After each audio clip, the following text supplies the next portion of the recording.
कधी कधी ना बऱ्याच दिवसांनी मैत्रिणीसोबत मारलेल्या गप्पा देखील आपल्यासाठी संजीवनी बुटीचं काम करतात. हाय, मी सपना. मी अमरावती जिल्ह्यात परतवाडा येथे राहते आणि घरगुती स्वयंपाकाची कामं करते.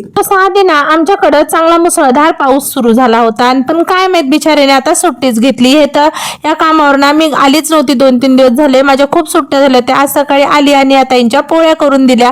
माझी ना थोडीशी म्हणजे पाय वगैरे दुखण्याचा त्रास माझा खूप वाढलेला आहे. त्याच्यामुळे मी कालपासून एक निर्णय घेतला. काल स्वामींच्या मंदिरात गेली होती, त्यामुळे कालच्या दिवसाची पण सुट्टी झाली होती. अगोदर ना मी शाळेमध्ये खिचडी वाटायचं काम करत होती 2,500 रुपये महिन्याने. त्यावेळी तेवढ्या पैशात देखील माझं भागत होतं आणि जेव्हापासून मी हे काम करायला सुरुवात केली ना तेव्हापासून माझं काम वाढतच गेलं आणि माझ्या मागची दगदग पण वाढत गेली.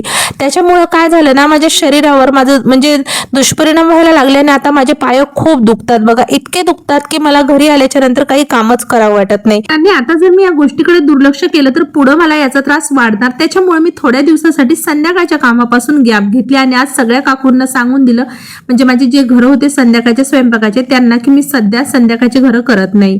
तर आज दीदीने बघा बनवले ते ओट्स. तिला आवडतात पण मला ह्या गोष्टी अजिबात आवडत नाहीत. कसं तरी तिच्या मनालाचं समाधान करण्यासाठी ओट्स खाऊन घेतले.